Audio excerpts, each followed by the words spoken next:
नमस्कार मंडळी, आज आहे 26 जानेवारी 2026 आणि 77वा प्रजासत्ताक दिन.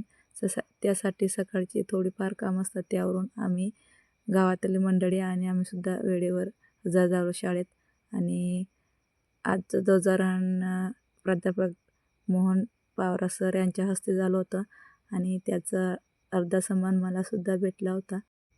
त्याच्यानंतर शाळेतील मुलांची भाषणं आणि स्पर्धा ज्या आधी झाल्या होत्या त्यांनी मुलांनी नंबर पटकावला, त्याचे प्रमाणपत्र आणि मेडल्स.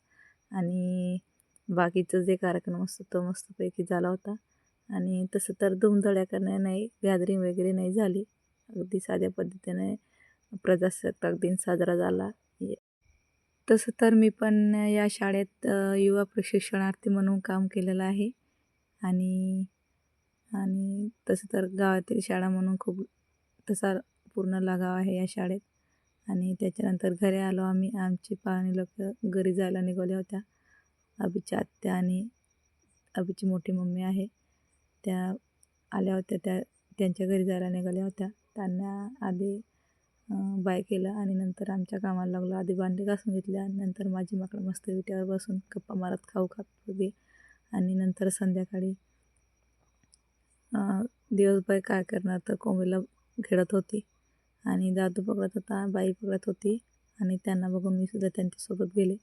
आणि दादूला तर फक्त कोंबडी पाहिजे, बाकी काही नाही. त्याला काही भेटलं नसेल तरी चालेल, कोंबडी दिली तर पूर्ण खुश होऊन जातो. आणि मोबाईल पुढं केला तर हाय म्हणत होता. आणि दादूची कोंबडी तर मला डायरेक्ट माझ्या अंगठीला टोचायला आली. आणि नंतर मस्त अशी ते खेळत होती, त्यावर मस्त खिचडी बनवली. आज फक्त खिचडी आणि भाकर आणि दही होती.